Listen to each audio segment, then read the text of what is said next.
ইউটিউবে তো আসলাম, রোস্টিংটা শুরু করলাম, কিন্তু তোমাদের সাপোর্ট নাই পাইলাম। তাই তো হতাশ হইয়া এই ভিডিওটা বানাইতে বসলাম। দেখো ভাই, আমি তোমাদের নিয়ে থাকতে চাই। আমি সাকিব রোস্টের তোমাদের জাস্টিস নিয়ে কাজ করতে চাই। শোনো ভাই, আজকের এই শর্টস ভিডিওটা যাদের কাছে পৌঁছাইছে, যারা দেখতেছো, তারা প্লিজ সবাই নিজ নিজ দেখতে একটা লাইক এবং একটা সাবস্ক্রাইব করে দিও।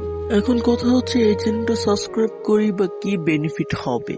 দেখো ভাই, এই চ্যানেলটা সর্বদাই তোমাদের সাথেই রবে, অন্যায়ের প্রতিবাদ করবে। আমি এই চ্যানেলটাই খুলছি শুধুমাত্র রোস্টিং এর জন্য। যেখানে অন্যায় সেখানে প্রতিবাদ হবে। তো তোমরা কি আমার পাশে রবে? তোমরা পাশে থাকলে আমি পাবো না কোনো ভয়, গোটা দুনিয়াকে করবো জয়। আমি চাই তোমাদের সাথে কানেক্টেড থাকতে, কিন্তু তোমরা কি চাও আমাকে রাখতে? তো প্লিজ ভাই, ভিডিওটাকে লাইক করে চ্যানেলটাকে সাবস্ক্রাইব করো। এই পথ চলাটা একান্তই আমাদের। তো সেই বলে আজকের ভিডিও এই জায়গায় দি এন্ড করতেছি। প্রিয়, ভিডিওটি ভালো লাগলে লাইক করে দিও। কিছু আমাদের কেড়ে দিয়ে বলে তোমাদের জানাই আল্লাহ হাফেজ।